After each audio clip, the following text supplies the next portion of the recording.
CCTV 김호준의 뉴욕타임스. 네, 이번에는 시사 단두대 하하영 기자가 단두돼가지고 목 붙이러 왔어요.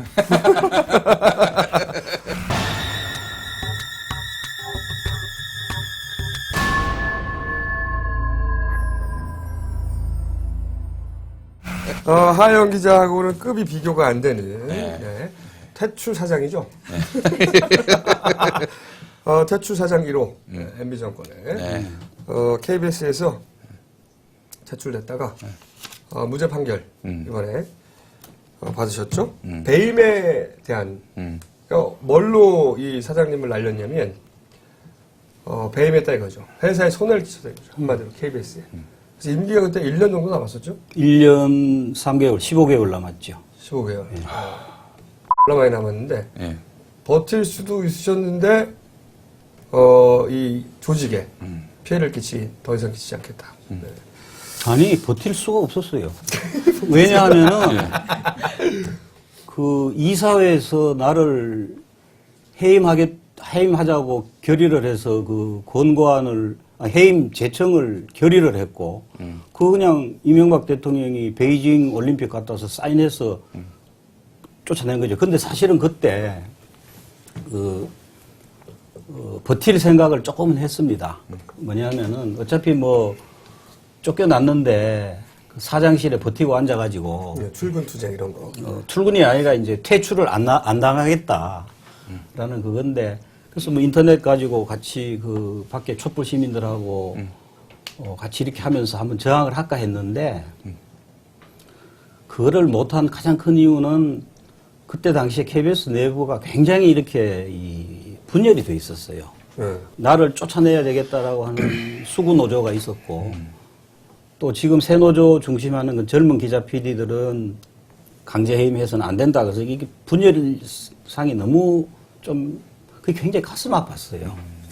근데 내가 만약 남아가지고 거기서 이제 퇴출 저지 투쟁을 하면은 내부의 갈등이 더 심해지잖아요. 근데 그거를 내가 감당하는 것이 고통스럽더라고요. 그 조직을 위해서. 네, 그렇죠. 네. 조직을 위해서. 그 당시에 기억이 납니다. 1999년인가요? 통합방송법이 그때 만들어질 때 KBS 사장은 임명권만 있을 뿐이지 임면권은 없다. 면권이 없죠, 방송법. 예. 명과 면 요게 이제 달라졌는데 MB 정부의 법원은 행정법원이었죠.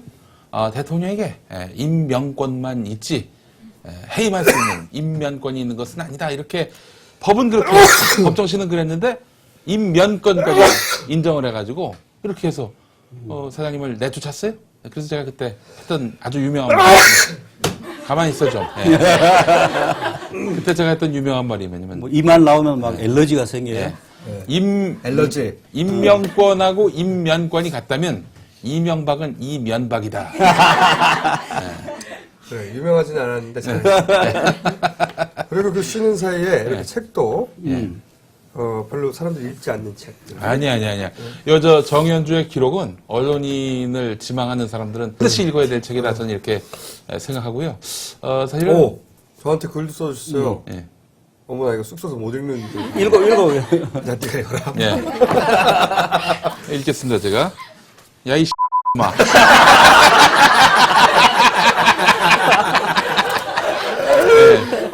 개의 자신이야. 자유혼의 사나이, 우리 시대의 천재, 그리고 보배, 김어준님께 드림이라고 하셨는데, 사실 정현주의 기록, 제가 지금 계속 읽고 있거든요. 이 언론인을 지망하는 사람들은 반드시 읽어야 될 책이다, 저는 이렇게 생각을 하고요.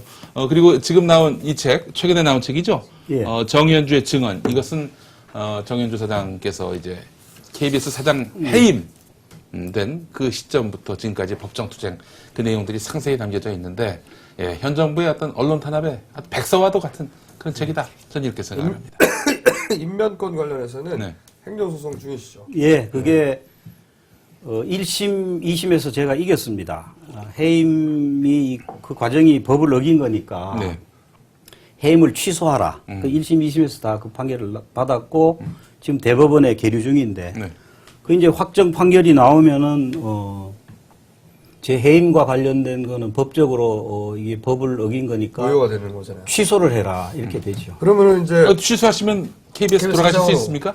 사장으로 다시 지금 있는 사장 옆방에다가 텐트 치세요. 근데 이제 이 순전히 이 기술적인 면만 가지고 이야기하면은 제 임기는 이미 끝나버렸어요. 네. 하지만 채우지 못한 임기가 남아. 예, 채우지 못한 임기가 남아 있으니까 우리가 원칙과 그 법 판결의 정신을 바꾼다면은 다시 이 원상으로 회복되는 것이 그게 옳은 거죠. 네. 여기도 마찬가지인데 우리 김용민 선생도 사실 내 KBS에서 해임되고 얼마 안 있다가 그 KBS 맡았던 프로에서 잘렸거든요. 네, 이랬습니다. 6시 방송이었습니다. 개편 첫날. 원고까지 다 보냈어요. 계속 나오기로 하고. 원고까지 다 보내고 딱 일어섰는데 전화가 왔습니다. 안 와도 된다. 그러니까 사실은 저도 그렇고 김재동, 윤도현, 김용민 그 다음에 오늘 조금 전에 내가 그 CBS에서 네. 김미화 선생하고 김미화. 했는데 거기도 MBC에서 또 그렇게 됐죠. 그래서 KBS에서 먼저 아웃됐고. 그래서 이게 이명박 정권 이후에 언론계만 놓고 보면은 사실은 많은 사람들이 자기 자리를 잃어버렸어요. 정치적인 이유 때문에. 다 원상복귀돼야 됩니다. 그게 우리 사회가 정상적으로 가는 첫 번째 이 조치입니다. 말씀하시니까 제가 처음으로 얘기하는 건데 제가 SBS에서 잘린 게 언제냐면요. 이명박 카카가 당선된 다음 날 들었어요, 저는. 너는 다음에 잘린다. 굉장히 빨리 왔네. 그러니까 최고 빨리 와서 최고 빨리. 취임 때 식대한 그 죄질이 제일 나빴네. 취임사에 튀었던 침이 마르기도 전에. 아니 취임사 말고 당선된 다음 날 들었어요. 당선된 다음 날? 당선된 다음 날 너는 다음 개편에서 잘린다고 들었어. 그래서 내가 사실상 퇴출 1호야. 그러네. 근데 그때는 인수위 시절에 퇴준됐어. 아니, 아직 당선증 받기 전에 퇴출됐다니까. 당선된 다음날 갔더니 너 이제 잘린다고. 근데 그때는 나는 자연스럽게 받아들였어요. 그럴 줄 알았다고. 근데 이게 그 이후 이 수많은 사람들로 이어질 줄은 저는 몰랐어요. 그때는 상상을 못했지. 전혀. 근데 이제 이게 방송 프로그램에 나오시는 분들뿐만이 아니고 방송사 뭐 사장도 그랬고 그 다음에 공기업 네. 그리고 최근에 그 서울신문 전 사장 지냈던 노진환 전 사장 케이스를 봐도 그때 정말 많은 분들이 정말 쫓겨났어요. 패턴이 사장님하고 거의 흡사했어요? 그러니까 그때 내가 이제 들은 실제로 나한테도 그런 일이 왔었는데 네.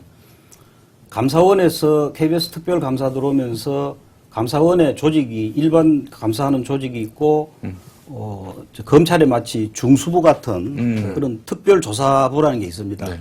이 특별조사부는 완전히 그 개인 비리를 캐는 겁니다. 그 자료를 나에 대한 자료를 이만큼 가지고 들어오면서 진짜 큰 소리 치고 들어왔다고 그래요. 일주일이면 날릴 자신이 있다.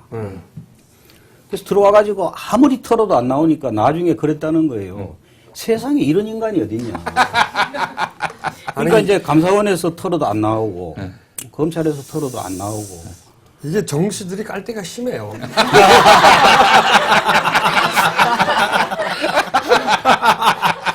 아니 나 저 정봉직원 자리 넘볼 생각 없어. 정씨들이 이게 좀 문제가 있어. 깔때기가. 아니 진짜 어떻게든 보내려고 탈탈탈 털었을 거 아니에요 진짜. 그렇지. 나 제일 먼저 내보낸 그런 경우 아니겠습니까? 그 대표적인 케이스였기 때문에 네. 사람들한테 이거 봐라 하면서 날려보내고 싶었거든. 아니 그 사장님 그렇다면 이거는 이 편집이 될지 안 될지 모르겠는데 엄기영 사장 이분은 갑자기 난 뜬금없이 한나라당에 입당을 해가지고 강원도 원래 보수적인 사람이었어. 아니 그런데 몰랐을 뿐이 아니 아니라 근데 또 정서라는 게 있잖아요. 본인도 그게 이게 최소한 출마를 안 한다든지 이래야 되는데 한나라당에 입당을 해가지고 그 도지사가 된 거는 뭐 털어서 뭐가 나온 거 아닌가? 도지사 안 됐죠. 떨어졌죠. 네, 도지사가 되려고 이제 선거에 근데 나선 이제 건데. 그 재밌는 거는 그 엄기영 사장이 사표를 월요일 날 냈는데 네. 그 전 금요일에 내가 우연히 그 MBC에 뭐 볼 일이 있어서 갔다가 노조 행사 때문에 가셨어요 그때. 아니 뭐 인터뷰 때문에 갔어요. 예. 근데 그 프로 못 나갔어. 아. 근데 그 끝나고 금요일 날 끝나고 내가 사장실에 가서 엄경 사장을 만났어요. 한 30분 같이 이야기하면서 참 당신 잘 버티고 있다. 네, 그 내가 참 정 선배님 감사합니다. 엄기영입니다. 아, 근데 근데 그 들어왔어요 이제. 근데 네. 이제 제가 좀 안타깝게 생각하는 거는 자기를 그렇게 박해를 하고 자기한테 그렇게 온갖 인간적인 모욕을 다 가했던 그 집단의 품에 어떻게 들어가느냐. 이게 참 잘 이해가 안 돼요. 그건 좀 작은 케이스지만 이런 부조화, 모순 이런 게 참 많잖아요 요새. 뭐 가장 대표적인 거는 뭐 가장 도덕적으로 완벽한 정권이라고 이야기하는 이런 정말 그 인식의 부조화, 자기 모순. 아, 참 각하께서는 참 그런 그 대단한 유체에 있다가 합법을 하고 근데 이 그 엄기영 사장은 박해를 당했다기보단 일종의 자해 공갈 쇼에 동조했던 거라고 봐야죠. 그러니까 자기가 박해를 받고 있다고 생각 안 했을 거예요, 전혀. 아니야, 박해를 받고 있다고 생각을 했기 때문에 떠날 때 그 앞에 노조원들이 딱 도열했을 때 MBC 파이팅 외치고 간 거 아니에요? 거기까지도 저는 거기까지도 파이팅이란 말이 뭔데? 파이팅이 싸우자 이거 아니에요? 뭐라고 대답해야 될지 모르겠다. 사전적인 표현으로. 아니 근데 그때 30분 만나셨을 때 이 양반이 고뇌하는 흔적이 보이셨습니까? 아니요, 저는 그 월요일 날 사표 냈을 때 왜 굉장히 당혹스러웠냐면은 네. 그전 금요일 날 뵀을 때까지만 하더라도 굉장히 이 강한 의지를 보였어요. 그랬는데 그러니까 월요일 날 사표 내는 거 보고 제가 진짜 그러면서 그때 내가 혼자서 느낀 거는 얼마나 고통스러웠으면 그만뒀을까. 사실 저는 그렇게 생각했어요. 저는 이제 출마하는구나 생각했는데. 아, 그래? 그러니까 저는 토요일, 일요일 이 역시 사이 천재야. 토요일, 일요일 이 사이에 개인 PD를 하나 들고 와가지고 개인 파일을 들고 와가지고 아니라니까 이게 그러네. 있는데 뭐 이러지 않았어요? 엄기영 씨는 기본적으로 보수 진영과 싸울 생각이 없는 사람이니까 그러네. 아니 엄기영 그 사장하고 우리 아버지하고 고등학교 때부터 근데 아는 사이였어요. 오늘 그게 무슨 주인이 상관이야. 나요. 아니 털어서 먼지가 안 나오셔서 드리는 말씀이었는데 그러니까 먼지가 있으니 네가 출마해라 이게 말이 돼? 말이 안 되지. 그건 아니라니까. 다 얘기가 됐다니까. 예. 그거는. 자 하여튼 넘어가고 자 어쨌든 그래서 더 깔때기 되실 거 없어요? 정봉주 의원한테 그러면 내가 미안하지. 아직은 근데 더 하셔야 돼요. 깔때기 이 정도는 안 됩니다. 이것은 책상 깔때기라고 책상 깔때기라고. 정봉주 의원은 이런 깔때기를 보고 책상 깔때기라고. 아직은 아직 아예 형태가 만들어지지 않았거든요. 그리고 또 재밌는 게 나오시니까 또 갑자기 생각나네.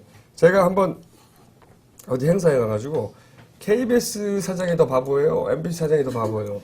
그런 적이 있어요. 김인규가 더 바보냐 김재철이 더 바보냐 네. 그런데 그게 이제 PD 연합회 행사였거든요. 예. 근데 이거를 김재철 사장이 안 거야. 요거 내가 또 최초로 오늘 얘기하는데.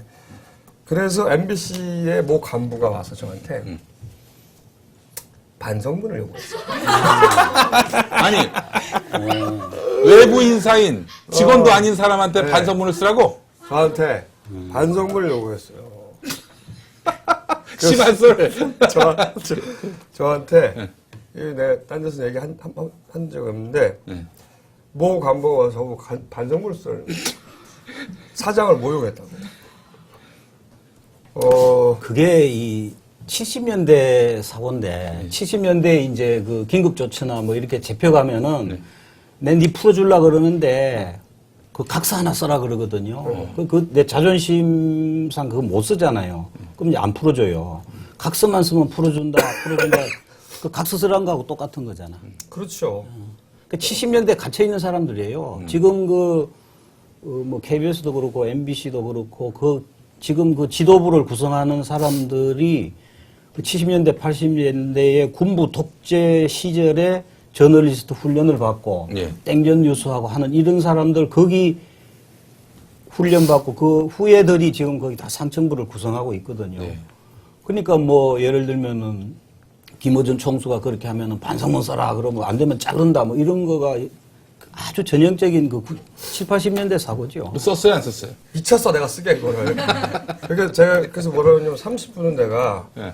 이 MBC의 시간을 이용하는 것이니까 방송 시간을 그 30분은 MBC의 내규를 지킬 의무가 나한테도 있지만 나머지 전부를 나한테 산 게 아니지 않냐. 나머지 나의 의견이다 그것이. 나는 그렇게 생각한다 진짜로. 김호준 씨가요, 그 MBC 라디오 프로그램이 하루에 25분인가요? 네, 20분인가요? 30분 정도. 30분 정도. 분당 10,000원씩 이렇게 이야기를 했었어요. 본인이. 그랬죠? 그게 왜 갑자기 튀어나와. 아, 그러니까 이제 24시간을 살려면 얼마를 줘야 되나? 그럼 그러니까 그때 뭐라고 그랬냐면 그렇다면 묵고할 수 없다. 묵고할 수 없다. 그래서 내가 묵고하지 마라.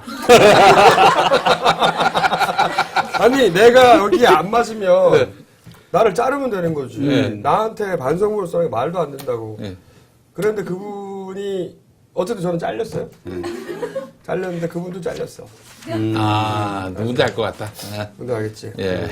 참 그 반성문을 요구하는 그런 이 발상. 발상법은 네. 굉장히 유치하잖아요.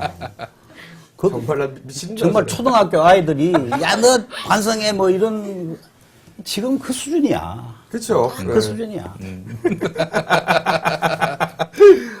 아, 사장님. 진짜 그래서. KBS 하면은 또 KBS에서 오랫동안 일하면은 이 단어를 잘 압니다. 호돌이 호순이. 모르십니까? 몰라. 아, 나 있을 때는 그런 거 없었어. 왜 정상적인 정부가 들어섰을 때는 기둥 뒤에서 일하시던 분들, 뭐 숨어 계시다가 독재 정권 들어서면 딱 고개를 드러내는 그 호돌이 호순이가 뭐냐면요.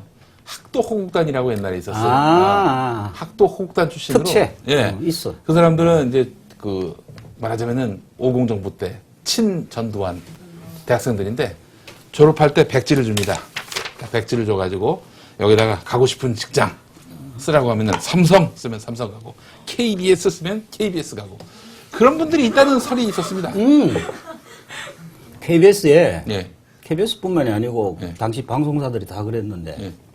보면은 정식으로 이제 공채 입사 시험 쳐서 들어오는 사람이 있고 예. 그게 물론 대부분이죠. 그 다음에 특채가 많았는데 네. 특채가 금방 이야기하신 그 학도 호국단 출신에서 들어오는 특채 인원. 그 다음에 심지어는 그 당시 공화당 그러니까 지금 한나라당의 그 전신 출발이죠. 박정희 민주공화당의 당 사무처 직원을 하다가 KBS 직원으로 온 사람도 있습니다. 지금 방송통신심의위원회 부위원장 하는 권혁부 씨가 예. 바로 그 옛날에 공화당 사무처 직원으로 저는 그렇게 이해를 하고 있어요. 그래서 어떤 일이 있었냐면은 KBS 그 새노조 젊은 기자 PD들이 처음에 새노조를 만들어 가지고 저를 쫓아내는데 그 동의를 했던 6명의 이사들을 역사의 죄인이다 그러면서 할 때 그때 한 사람 한 사람 어떤 사람인가를 쭉 쓰면서 권혁부 씨 경우에 이분이 이 KBS 공채 이익이라고 썼어요. 네. 그랬더니 안에 있는 공채 이익이들이 그냥 이거 아니다. 그 사람 공채 출신 아니다. 옛날에 그렇게 특채로 들어온 사람이라 그래가지고 새노조에서 그 성명서에서 정정기사를 냈어요. 이 사람이 실제로는 그런 사람이 아니라고. 잡채이익이라고 해야 되지 않겠는가. 그래서 이 학도 호국단 출신, 그 다음에 용서해줘. 그다음에 공화당 사무처 있다가 온 사람들 그런 사람들 있어요. 저 있을 때도 좀 남아 있어가지고 사실 나중에 그게 국회 국정감사 때 야당에서 그 문제 제기한 적까지 있습니다. 혹시 최시중 방통위원장이 이 판결 나고 나서 전화 오거나 개인적으로 사람을 넣어서 뭐 연락이 오거나 미안했다라든가 아니 해임 과정에서도 없었습니까? 해임 과정 때는 전혀 없었습니다. 뒷담화만 깠군요, 그 양반이. 아니 가령 이제 이번에 보면은 노진환 전 서울사장 경우에는 막 누구야 저 신재민 신재민 당시 그 문화체육관광부 차관이 뭐 정말 그건 협박이죠. 그런 전화도 하고 그랬는데 저는 사실은 그런 게 한 번도 없었어요. 왜 없었냐, 이유는 모르지만은 저는 그때 만약 그런 거 들어오면은 무조건 다 폭로할 생각이었어요. 그럴 줄 알았겠죠, 당연히. 뭘 직접 연락하면. 워낙 또 그, 워싱턴 특파원 하셨죠. 네. 그 시절부터, 예전부터 유명하셨죠. 70년대부터 이미 네. 뭐 반골 그 언론인으로 또 이렇게 반골이 아니고 정골이지요. 정골. 아, 예. 깔때기인가? 그래서 아예 그렇게 직접 하는 방법 말고 이렇게 법을 이용하는 걸로 처음에는 이제 뭐 비리 같은 거 찾아내서 뭐 망신 하는 거 주고, 있잖아, 뭐 망신 카드 주고. 있잖아, 뭐 회사 법인 카드를 뭐 어떻게 했다 이런 거 찾아내려고 그랬을 거야. 아마. 맨 처음에 그거부터 봤어요. 그렇죠. 보통 거기서부터 빵거 나거든. 그래서 별 의심하지 않고 뭐 밥을 먹었는데 그게 사적인 자리를 뭐 회사 카드로 냈다 이렇게 몰아가면은 그 입증하기 어렵잖아. 근데 X도 잘 모르고 긁을 경우도 있어요. 그게 언젠데 기억도 잘 안 나고. 예. 근데 그런 게 아무것도 없었던 거지. 그러니까 인간관계 나쁜 거지. 깔때기도 하나. 같이 밥 먹는 사람이 없는 거야. 깔때기도 하나 할까? 예. 해보시죠. 감사원 특조부에서 와서 하여튼 저뿐만이 아니라 공기업 사장 몰아낼 때 그게 첫 번째 그렇죠, 수고입니다. 맞습니다. 법인카드 뒤져가지고 누구하고 밥 먹었냐 뭐 하냐는데 저 같은 경우에 제가 KBS 사장하면서 쓸 수 있는 그 법인카드 한 달 한도액이 한 500만 원쯤 됩니다. 그렇게 많지 않나요, 생각보다? 생각보다는 많지 않아요. 네. 근데 내가 그 500만 원을 5년 가까이 쓰면서 그 매달 평균을 내보면은 그저 한 30%를 썼어요. 그밖에 안 쓰셨어요? 예, 그게 왜냐하면은 그게 인간관계 나쁘다니까. 아니 비싼 거 먹을 필요가 없잖아요. 사실은 비싼 거 먹으면 그 뭐 금방 돈 다 떨어지지. 근데 저는 뭐 워낙 비싼 음식 그렇게 안 좋아하고 아주 소주하고 저 돼지고기 삼겹살 먹으면 되는 거잖아요. 그리고 공적인 사용만 하면 사실 그렇게 돈 한 달에 몇백만 원씩 쓰는 거 그거 사실은 우리 김인규 사장님 얼마나 쓰셨는지 또 보고 싶네. 근데 최시중 위원장은 보니 많이 썼더라. 얼마 전에 그 다 기록이 나오거든요. 예. 보니까 뭐 많더라고. 그 왜 그렇게 많이 쓰지? 호텔을 많이 이용하면은 비쌉니다. 제가 언제 그 사장할 때인데 광고주들 한번 이렇게 같이 한번 내가 식사 대접한다고 네. 어느 호텔에 가서 일식집에 들어갔는데 예. 나중에 계산하러 나가 보니까 돈이 너무 많이 나와가지고 예. 그다음부터 그 호텔 일체 안 갔어요. 너무 비싸더라고. 그럼 어디서 그다음에 식사를 하셨어요? 저는 주로 이제 저녁에 소주하고 돼지 목살 좋아했고 그래서 그때 그걸 하도 많이 먹어가지고 네. 나 그 연말 시상식 때 보면 막 살이 이렇게 쪄 있었어요. 이건 무슨 깔때기인데. 이 최시중 위원장한테 전화 한번 하시죠, 직접. 재밌을 것 같아요. 깜짝 놀랄 것 같은데. 아니 그게 네. 뭐 최시중 위원장하고 나하고 이 관계라는 게 사적인 관계가 아니잖아요. 네. 이 공적인 관계거든요. 네. KBS 사장이고 또 그 사장을 강제 해임시키는데 핵심적인 역할을 한 이 도덕적 역사적 책임이 있는 분하고 공적으로 이렇게 관계가 돼 있는 거고 내가 공적으로 책임을 묻고 그 양반은 공적으로 답변하고 이래야지 무슨 전화해서 이거를 사적 영역에서 할 문제는 아니라고 봅니다. 물론 공적으로도 하는데 저는 그런 우선 전화해서 저는 그런 거 좋아하거든요. 조용히 목소리를 높이면 안 돼. 답이 넘어가냐? 나 정현이다. 내가 전화 안 할 줄 알았지? 기다려라. 그래도 저 70년 제가 동아일보 70년부터 75년까지 있었는데 예. 동아일보 그래도 뭐 제 선배거든요. 근데 선배한테 대놓고 뭐 18 이야기는 할 수 없어요. 아니 그럼 사장님한테 한 게 그 선배로서 할 짓입니까 그게? 그러니까 그거는 최시중 위원장이 나한테 잘못했다 그래가지고 내가 똑같이 그렇게 할 수는 없는 거지. 아니 그럼 근데- 제가 할게요. 예.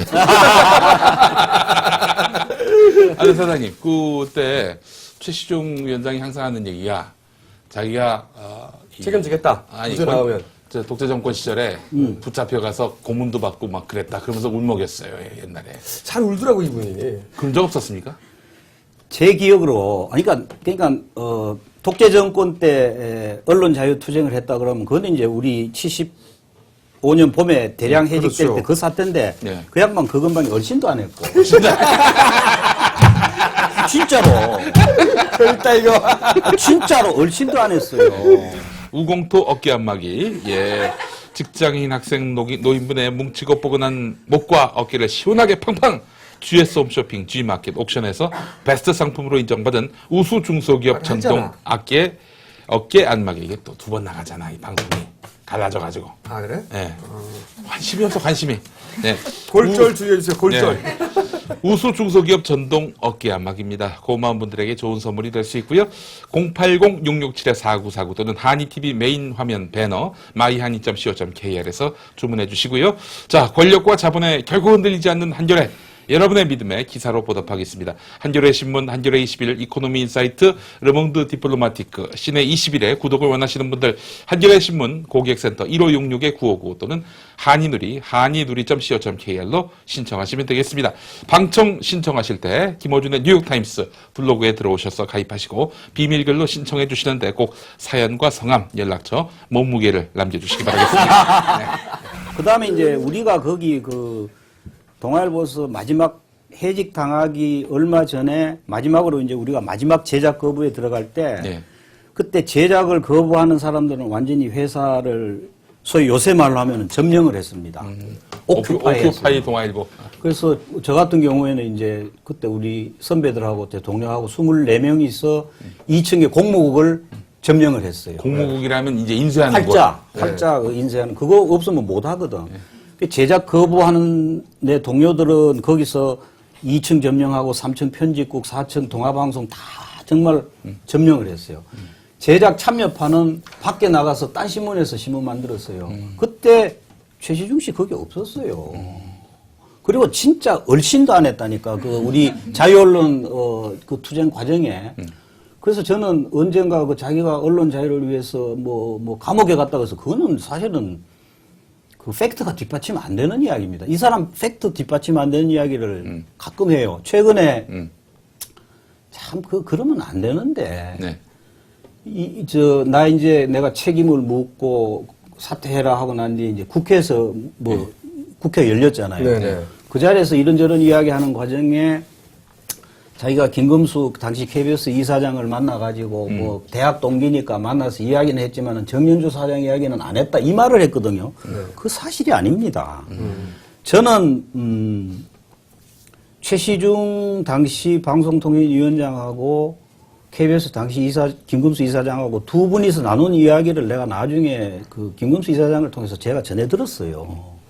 그때 분명히 이 정연주 때문에 우리가 정권 잡아놓고 이 나라를 도저히 다스릴 수가 없다는 이야기를 한 거예요. 그게 이제 나중에 언론에는 MB 지지율 떨어지는 게 정연주 때문이다 이런 식으로 나가긴 했지만 내가 이 이야기를 김금수 이사장한테 여러 차례 들었어요. 그래서 김금수 이사장이 뭐라고 답변까지 하셨냐 하면은 아니 방송법에 아까 이야기하신 대로 방송법에 보면은 KBS 사장을 임명하는 절차만 나와 있지 자르는 면권은 거기 없다. 이런 상황에서 우리가 이사회가 할 수 있는 역할이 아무것도 없다 해서 계속 거부를 했어요. 그럼 그 과정에서 나온 이야기들이라는 게 없었다는 이야기인데 최시중 씨가 그 국회에서 이야기한 그 내용만 가지고 보면은 그러니까 참 저는 그런 이야기를 들으면은 정말 부끄러움을 모르는 사람들이다. 어떻게 저렇게 국회에 나와서 국민이 지켜보는 자리에서 저렇게 이야기하는가. 자기가 언론 자유운동 하다가 감옥에 갔다, 공수사장 만나서 그런 이야기 한 적도 없다 그러는데, 그 다 사실이 뒷받침하지 않는 이야기들입니다. 그냥 거짓말이네요. 사실이 뒷받침하지 않는 이야기가 아니라. 확인되지 않은 얘기를 했다라는. 그러니까 이제. 아니, 두 번째 이야기는 거짓말이잖아. 거짓말이죠. 앞에 이야기는. 아니, 그래도 그래 놓고 그 뒤에 얼마 안 있어서 김금수 이사장이 결국 그만뒀어요. 또 압박하니까. 그 앞에 잡혀가긴 했었어요, 감옥에? 그 부분은 나는, 제가 82년에 미국을 건너갔거든요. 제 미국 간 이후의 일이기 때문에 저는 잘 모르고, 다만 제가 그동안에 이렇게 여러 군데 들은 이야기는 언론 자유하고는 관계없는 사건으로 구속된 적은 있었다. 이런 이야기 내가 들은 적이 있습니다. 잠시 찾아봐야 되겠다. 재밌겠다 이거. 재밌어. 그 한번 취재 한번 해보세요. 이거는 조준을 시키면 됩니다. 그 어느 분이 그 프레시안에 글도 썼어요. 프레시안에. 그 관련해서 한번 제가 그거를 읽은 적이 있거든요. 언론 자유와 관계없다. 근데 참, 그 나이 드셔가지고 무슨 영광을 더 보겠다고. 왜 끝까지 계속 하려는 걸까? 방통위원장을. 전화해서 물어보세요. 그러니까 그거를 한번 물어보세요. 왜 안 간주니? 나는 잘라놓고 너는 왜 안 간주니? 아니 저한테 물어볼 것 같은데. 우리 이 정현주 사장님은 또 이 종편 컨설턴트입니다. 종편의 앞날에 대해서 누구보다도 그렇지. 환히 꿰뚫고 계시는 분입니다. 한겨레도 사실은 보도 전문 채널을 하셔야 한다고 강력하게 주장했으나 한겨레가 발이 느리고 아니 지금도 생각이 같으십니까? 한겨레가 아니, 한겨레 신문이 어떤 형태로건, 이 종이신문 이외의 영역으로 넓혀야 한다는 생각은 저는 지금도 변함이 없습니다. 왜냐하면 종이신문은 전 세계적으로 지금 급격히 망해가는 회조되는 비즈니스입니다, 이게. 예. 그래서 종이신문의 운명이 너무나도 이렇게 보이기 때문에 그것을 벗어나기 위한 그런 이 사업, 새로운 영역을 찾아야 되고, 뭐 이런 지금 우리 한이 TV도 그 영역 중에 하나인데, 그 종편은 사실은 제가 KBS 사장 그만두고 1심 판결, 지금 배임죄 1심 판결을 받고 난 이후에 다시 제가 글을 쓰는 일을 시작했거든요. 예. 오마이뉴스에 증언 쓰기 시작했고, 또 한겨레에 예, 얼마 있다가 이제 한겨레 신문에 제가 다시 칼럼을 써서 이제 언론 현장으로 돌아왔는데, 네. 한겨레 신문에 다시 칼럼 쓰기 시작할 때 첫 칼럼이 그거였습니다. 조폭 언론 일망타진. 그 내용이 종편입니다. 종편 이거 하면 다 망한다. 이거 그냥 종편만 망하는 게 아니고 그 신문사까지. 신문까지 같이 다 망한다. 그러니까 잘만 하면 이거 수구 언론, 조폭 언론을 일망타진할 수 있는 길이다. 셀프 빅뉴스를 먹는. 예. 그래서 그 이야기 이미 제가 2년 반 전에 했습니다. 네. 그리고 이제 그 뒤에도 이 종편에 대해서 상당히 경고를 많이 했습니다. 방송사 제가 5년 3개월 동안 그 직접 운영을 해봤기 때문에 방송 시장이 어떻고 광고 시장이 어떻고 콘텐츠 생산에 얼마나 많은 돈이 들어가고 그걸 하기 위해서 정말 어느 정도의 기간과 인내심이 필요하고 실패까지도 다 용인하는 그런 정말 어마어마한 인내가 필요한 데입니다. 예. 우리가. 근데 그거를 뭐 쉽게 뭐 신문 만들듯이 그렇게 생각하면 안 되는 거거든요. 저는 시작한다 그럴 때 그게 뻔히 보인 게 그때 핵심이 사실은 제가 볼 때는 두 가지였는데 하나는 지금 말씀드린 이런 방송 환경이고 또 하나는 신문 체질이 우리나라 특히 조중동 이 조폭 체질은 정상적인 그 영업보다는 좀 이렇게 이 조폭적 체질로 그렇죠. 운영하는 게 많아요. 광고 안 해? 그럼 기사를 우리가 근데 보답해 그게 줄게. 광고주들한테 그렇게 쉽게 안 먹힙니다. 지금 종편 두고 보세요. 옛날에도 그래도 먹히지 않았습니까, 사장님? 뭐, 그럴 수 있죠. 근데 앞으로, 광고주들은 종편 시작하고 6개월이 지나면은 이거를 구체적인 숫자를 놓고 분석을 합니다. 광고 효과가 얼마나 있느냐, 없느냐. 6개월 딱 분석한 자료 나와놓고 나 광고 못 하겠다라고 이야기하면은 그거 억지로 못 합니다. 아무리 등에 칼을 들이민다 그러더라도 그거 못 하거든요. 아니, 광고주들이 바보입니까? 광고 효과 없는데 왜 많은 돈을 들이면서 해요? 그리고, 특히 이게 방송사를 직접 해봤기 때문에 내가 해봐서 아는데, 광고주들이 제일 좋아하는 프로가 뭐냐 하면은, 제일 싫어하는 프로가 뭐냐 하면은, 시청률이 아무리 높게 나와도, 주 시청층이 50대 이상인 프로는 시청률이 아무리 높게 나와도 그 광고 잘 안 사요. 왜냐하면 구매력이 없거든요. 20, 30대가 진짜 광고주들이 좋아하는 주시청층입니다. 그 스마트폰 한번 생각해 봐요. 20대, 30대는 자주 모델 바꾸고 하는데 뭐 50대 이상은 한 대 사면 막 4, 5년 가잖아요. 똑같은 이치로 그래 이제 첫째는 그 주시청층이 매우 중요하고 근데 지금 종편 전부 80%가 50대 이상이고 두 번째는 편성이 고프로만 이렇게 딱 도드라지는 거는 별로 안 좋아해요. 물론 뭐 대박 터지면 그렇게 하지만은 그 앞뒤에 있는 프로들이 웬만큼 시청률이 높아야 돼요. 그래야 채널을 안 돌리거든. 근데 종편은 지금까지 2, 3%도 프로가 안 아니 그러니까 이제 이런 것 기본이고 네. 기본이고 방어율이야. 가장 기본은 지금 시청률이 0.3%뭐 이게 사실 그 방송가에서는 그냥 그 애국가 시청률이라고 그러거든요. 저 지상파 처음에 아침에 그 방송 시작하기 전에 애국가 나오잖아요. 저희 MBC는 방송통신심의위원회 심의 규정을 준수합니다. 뭐 이벤트 나왔던. 그렇죠. 예. 그래서 애국가 시청률이거든요, 지금. 애국가 시청률이라고 하면 안 되고 이건 제가 보기에는 방어율이에요. 방어율. 애국가 방어율. 방어율. 특급 소방수가 야구에서 방어율 높으면 0점 맨 나오거든요. 자신의 근데 존재를 간신히 방어하고 있는 거야. 지금 이제 저 이 종편 시청률 조사하는 그 이 시청 가구 수가 3,000명쯤 됩니다. 3,000명 조금 더 될 때, 3,000명 될 거예요. 그럼 0.3%면은 9명이 보는 겁니다. 9명이. 3,000 가구 중에 9가구가 보는 거예요. 근데 만약에 시청률이 0.2% 더 올라가지고 0.5%가 된다 그럽시다. 네. 그러면은 저 한 계산 안 되신다. 6명이 더, 6가구가 더 보는 거야. 아니, 6가구 더 보는 거야. 순간적으로 당하셨어.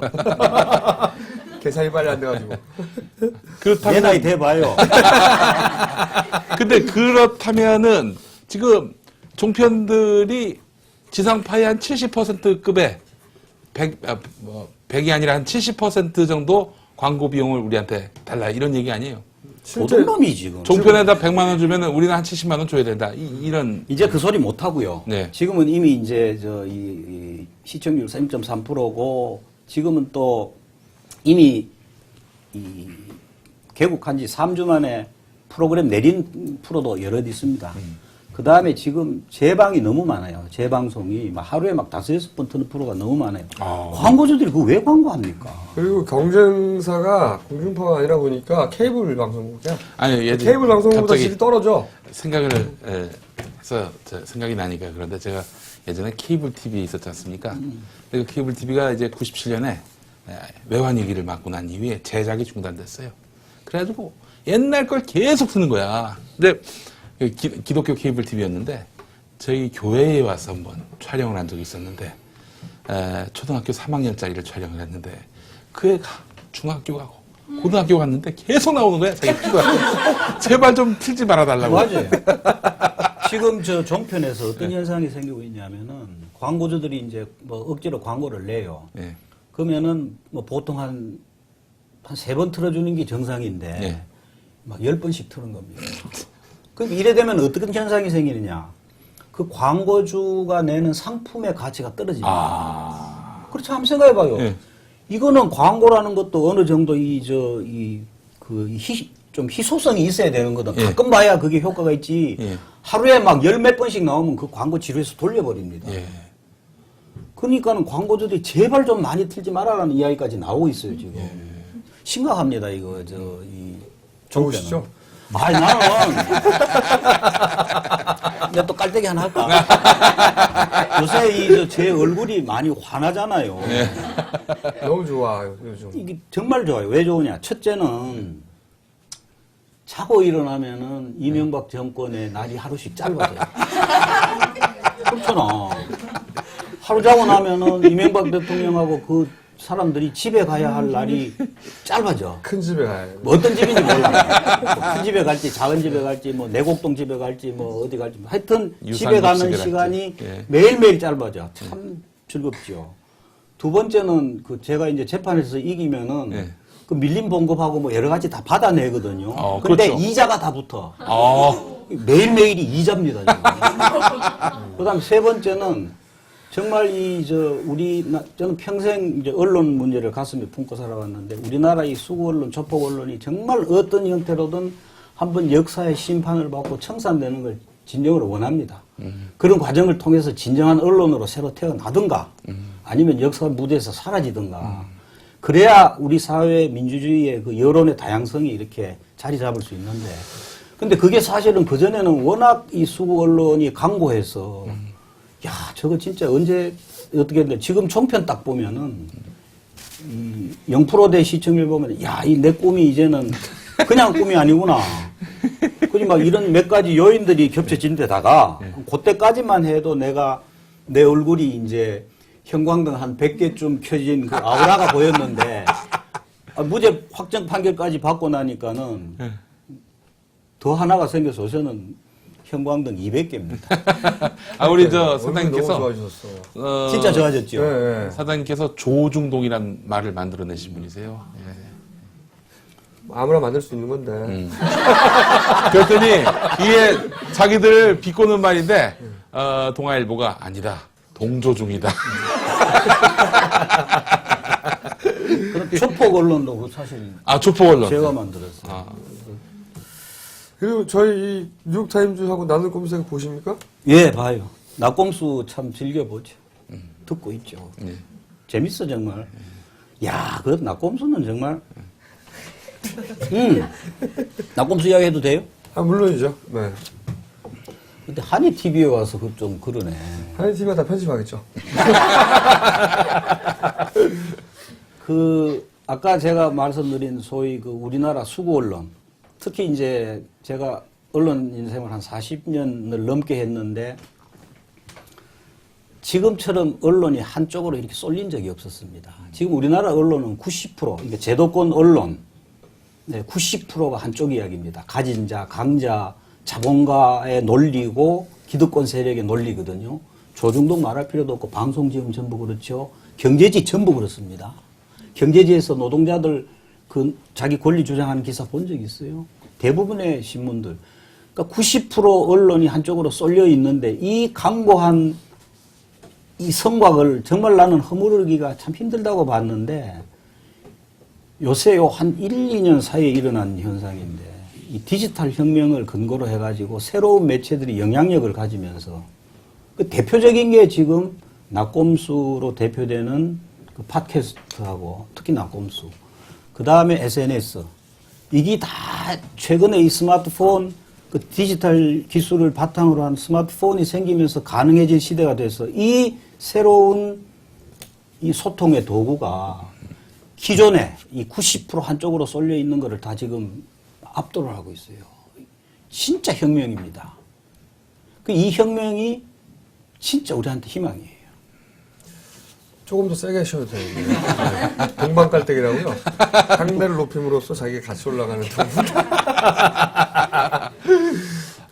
참 이게 들으시는군요. 워낙 이제 뭐 비정규직이다 보니까 시간이 많아서 들으셨겠죠. 아니 우리 사장님이 최근에 이사를 하셨다고 들었습니다. 예, 이사했습니다. 이사하신 이유가 아주 특별하십니다. 에이, 그 이야기는 어디로 이사를 하셨냐면 세곡동으로 이사하셨는데 내곡동에서 해외로 튈까봐 그 길목에 이제 내곡동에서 공항 가는 길에 세곡동이 있거든요. 지키고서 있겠다는. 그렇게 말씀하셨어? 아니, 그렇게 해석들을 하더만. 그러면 만약에 이거 이제 이 정권이 교체되고 나면 이제 어디로 가실 겁니까? 뭘 원하십니까? 아니 이제 말씀해 주시죠 여기서. 아니 그거는 이제 MBC 사장이요? 아니 원하시는 것 같아. 아니. 아까도 이야기했지만은 그 우리 사회를 다시 정상적으로 돌려놓기 위해서는 내가 MBC 사장이 돼야 된다. 아니 거기 가서 다시 프로 해야 돼. MBC 잘린 프로 다시 하셔야 되고 이 정권 들어와서 쫓겨났던 자리에 다시 돌아가는 것이 그게 우리 사회를 다시 정상화시키고 역사를 바로 세우는. 그럼 KBS 사장으로 돌아가셔야 되잖아요. 그래 가야지. 그거 좋네요. 네. 김윤규 사장이 그러면 15개월 남겼을 때 그때 가시면 되겠다. 퉁치고. 아니 뭐 기간은 관계없이 다시 복직이 원상 복귀가 돼가지고 남아있는 임기는 다 채우고 나는 이런 그런 전통을 그거 맞는 것 같습니다. 사실은 저희 KBS 출입을 해서 잘 아는데 이 정현주 사장님께서 남겼던 이런 굉장히 훌륭한 전통들이 있어요. 대표적으로 제가 기억하는 게 블라인드 면접 그리고 또 지역 균형 발전이 아니라 지방대 할당제. 지방대 할당제. 블라인드 면접이 뭐냐면 아무런 정보 없이 이거 실력만 갖고 보는 네. 거지 실력만. 제가 이제 사실은 그만두고 난 뒤에 뭐 여러 질문도 받고 했는데 제가 있을 때 뭐 또 깔때기가 아니고 사실인 거는 KBS가 영향력 1위, 신뢰도 1위였습니다 당시에. 그리고 그것이 나 그걸 때문이다? 이렇게 했죠. 아니 나 때문이 아니고 그거는 제가 이제 그 자율권을 다 줬기 때문에 거기 그냥 사실은요. 일선 기자 PD들이 그 다 성숙된 사람들이기 때문에 너가 알아서 해라 그러면 다 잘 만듭니다. 그 자율권 줬더니 잘했어요. 상을 얼마나 많이 받았습니까? 그때. 그러니까 본인 때문인 거 아닙니까? 그게. 아니지. 나는 그냥 이렇게 터만 만들어 준 거고. 털을 만들어주는 게 본인 때문인 거 아닙니까? 아니 근데 사실은 그 정 사장님이 계속 계셨다면은 노무현 전 대통령이 서거할 일은 없지 않았을까 그런 생각이 들어요 사실. 아니 근데 아까 이야기 하다 말았는데 네. 근데 그것보다도 나는 더 보람을 느꼈던 사실은 정책이 있었어요. 그게 뭐냐면은 사람을 뽑는 제도였습니다. 새로 이렇게 사람을 뽑는. 근데 그때 새로 사람을 뽑을 때 그 했던 핵심적인 게 두 가지였는데 아까 말씀하셨지만은 우리나라 특히 학벌을 이게 얼마나 차별이 심합니까? 평생을 따라다니는 그 이 주홍글씨거든요. 그래서 이 학벌을 없애기 위해서는 해야 할 조치들이 몇 가지가 있는데 그 중에 하나가 특히 지방대학 출신들이 많이 차별을 받습니다. 참 우수한 인재들이 많은데. 그래서 그것도 전면적으로 하지는 못하고 부분적으로 한 것이 지역에 있는 방송 요원의 절반을 무조건 그 지역에 있는 대학 출신들을 뽑아라. 할당을 했습니다. 절반은 무조건. 그다음 두 번째는 우리나라는 학벌이든 지역에 대한 이 그 선입관과 거기에 뒤따르는 이 편견, 차별이 워낙 심하기 때문에 그걸 다 지워버렸어요. 하여튼 지역, 학교, 가족관계 다 지워버렸습니다. 그럼 가족관계 지워버리면은 이 사람이 자기 누구 아버지가 딸인지. 유명한인지 누군지 모르잖아. 유명한 장관 자기 딸 그 취직시켰잖아요. 자기들도 몰랐다고. 옆에 연필로 적었겠지 뭐. 근데 어쨌거나 이제 그 100% 블라인드로 했거든요. 근데 이 두 가지만 했는데도 놀라운 변화가 온 것이 그랬다고 하더라고요. 어마어마한 변화가 온 본인의 이름으로 것이 자랑해 주세요. 네. 이게 그전에는 그거 하기 전에는 이른바 우리 사회의 명문이라고 하는 이른바 명문이라고 하는 세계 대학이 거의 다 먹었어요. 그리고 뭐 한 100몇 명을 뽑으면은 합격자 나오는 대학 숫자가 그저 한 20개 안팎. 근데 이거를 딱 했더니 어떤 현상이 생겼냐. 이른바 세계 명문대학 숫자가 푹 떨어지고요. 결정적일 때 배려니. 근데 숫자가 푹 떨어져서 단 한 번도 10명을 넘게 합격자를 낸 적이 없습니다. 그 이른바 명문대학 한 개 대학이. 그 다음에 그렇게 되니까 어떤 현상이 생기냐. 이른바 우리 사회에서 그 3개 명문대학을 제외한 나머지 그 이제 좋은 대학들이 합격자가 많이 나와요. 기회의 폭이 넓어지고. 그 다음에 지방대 할당제를 하고 이 블라인드를 하니까 전국에서 골고루 들어왔어요. 그래서 내가 5년 있으면서 600 몇 명을 뽑았는데 합격자 낸 대학 숫자가 84개였어요. 84개 대학에서 KBS 합격자가 나왔습니다. 20개 정도 학교에 국한되다. 국한되다 그렇게 나오고 그것이 다 정현주 자본이다.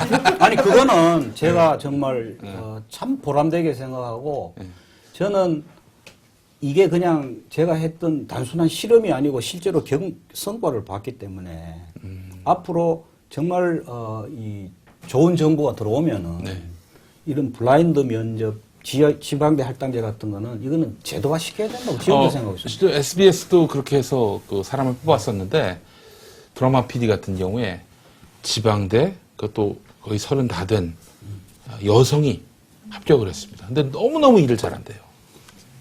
아, 그리고 그때 제가 나이 차별도 없애버렸어요. 학교 차별도 없애버렸고. 근데 제가 최근에 이제 요새 지방에 강연을 많이 다니면은 그 지역의 KBS 지역에서 일하는 그 후배들이 와서 이야기를 많이 하는데 사장님 덕분에 KBS 입사하게 돼서 정말 고맙게 생각한다라는 그런 후배들이 참 많습니다. 진짜 보람이에요. 보람이고 아마도 우리나라 이 수도권과 지역의 이 불균형 문제, 그 다음에 이 참 정말 말도 안 되는 이 정글과 같은 이런 교육 문제도 저는 많은 부분이 해소될 수 있으리라고 봅니다. 만약 그렇게 우리가 이런 제도를 제도화해버리면은. 근데 그때 그거 해서 이 이른바 명문대학 합격자가 급격히 떨어지고 하니까 그때 제가 그 서울대학 교수 몇 명이 저를 찾아왔어요. 당신 사장하고 난 뒤에 우리 대학 출신이 너무 많이 합격자가 안 생긴다. 그래서 내가 그럼 우리 성공했습니다. 그랬어요. 성공했어요. 이 방송 처음부터 끝까지 자기 자랑으로 일관하고 있는 정현주 사장님. 아니, 근데 정봉주 의원 안 계시죠? 3번 남았대. 근데 진짜 이 뭐 명문대를 차별한 게 아니라 실력껏 뽑았다는 거 아닙니까? 아니, 누군지 모르니까. 예. 상대 몰라요, 진짜 프로파일 몰라요. 전혀 모르니까. 오로지 실력으로만 보고 뽑았다는 거 그렇게밖에 아닙니까? 뽑을 수 없는 거지. 근데 이게 사실은 굉장히 혁명적인 조치예요. 예. 실제 외국에서 이렇게 많이 하죠. 그게 네. 제가 이제 미국에 한 20년 가까이 있었는데 제가 미국 있으면서 가장 감명받았던 제도가 affirmative action이라는 겁니다. 네. 이게 사회 약자 보호 정책이거든요. 네.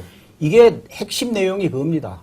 사회적으로 경제적으로 이렇게 뒤처져 있는 사람한테 할당제를 통해서 이렇게 같이 출발점에서 조금 가산점을 넣어서 앞서게 하는 거예요. 그래서 뭐 흑인, 여성, 장애인들 이런 사람들을 동양인도요. 할당제를 해버려요. 네. 그러니까 그래서 이게 제가 볼 때는 진정한 의미에 있어서의 평등입니다.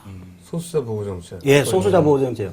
그래서 제가 워낙 이 어포머티브 액션에 감명을 받아가지고 KBS 사장할 때 이걸 한번 꼭 해야 되겠다. 그거 부분적으로 도입한 게 그겁니다. 그래서 이거는 제가 5년 동안 한 그 성과가 분명히 있기 때문에 이거를 앞으로 정말 내년에 만약에 올해구나 총선이나 연말에 대선에서 이 수구 정당이 아닌 좀 정말 괜찮은 정당이 집권을 해서 하면은 거기서 반드시 이거를 정책으로 채택해야 된다고 저는 보고 채택하고 있습니다. 본인을 KBS 사장으로 복귀시키는. 네. 아니 근데 진짜로 복귀해서 1년 15개월만 하고 딱 내려오는 것도 대단히 멋질 것 같아요. 그럼 상징적이고 네. 꼭 필요한 일이죠. 네, 그러니까 서로 이렇게 시간이 잠깐 뒷걸음을 치더라도 반드시 되돌아온다. 네. 이런 거를 눈으로 보여줄 필요가 있어 사람들한테. 15개월만 딱 하고 내려오는 거죠. 예. 네. 15개월밖에 안 됩니다. 감사합니다. 이 정현주 사장님, 우리 한겨레 신문, 그전엔 또 동아일보 해직 기자하셨고, 그러다 이제 창간과 함께, 원래는 미국에 계셨으니까 통신원으로 계시다가 예. 특파원이 되셨고, 박사학위 받으시고 특파원이 그렇죠. 되신 거죠? 예. 이래봬도 경제학 박사였어요. 네. 미국의 명문대. 예. 네, 경제에서 발언하는 거 본 적은 없는데. 아니 그러니까 내 책을 안 읽어서 그래. 그러니까. 그리고 시간도 얼마 안 남았는데 뭐 어차피 나왔으니까 나 내 책 좀 광고해야 되는데 맨 처음에 했지만은 아니 이 책은 정현주의 기록. 이게 기록은 내 이 제목도 옆으로 이렇게 나가 있잖아요. 내 40년 언론인 생활을 이렇게 쭉 동아일보 기자 역사적으로 때부터. 엮은 겁니다. 예. 그래서 이거 읽어보시면은 40년 동안 언론 상황이 어떻고 그 안에 정현주가 어떻게 살았냐가 나오는 것이고 요거는 이제 제목이 또 밑으로 가 있잖아요. 2008년만 딱 초점을 맞춰서 해임 과정이 어떠냐. 근데 이게 이제 작년 8월에 나오고 이 책이 12월에 나왔는데 정말 불행하게도 낙곰수에 묻혀가지고 책이 안 팔려요. 예. 저희가 이 책이 팔리지 않도록 더욱 분발하겠습니다. 예. 아이고. 여기까지 하고요. 예, 예. 저희가 그러면 다음 시간에는 최시중 위원장을 섭외해 보도록 하고요. 반론이 있을 테니까. 정말 고문을 당했는지 한번 물어보겠습니다. 그리고 이 책 두 권. 네. 딱히 큰 재미는 없겠지만은, 서점에 가시면 한번 훑어보세요. 네, 제가 일단 읽어보고 재미있으면 다시 한번 추천드리겠습니다. 그렇게. 감사합니다. 오늘 여기까지입니다. 감사합니다. 네, 고맙습니다. 네.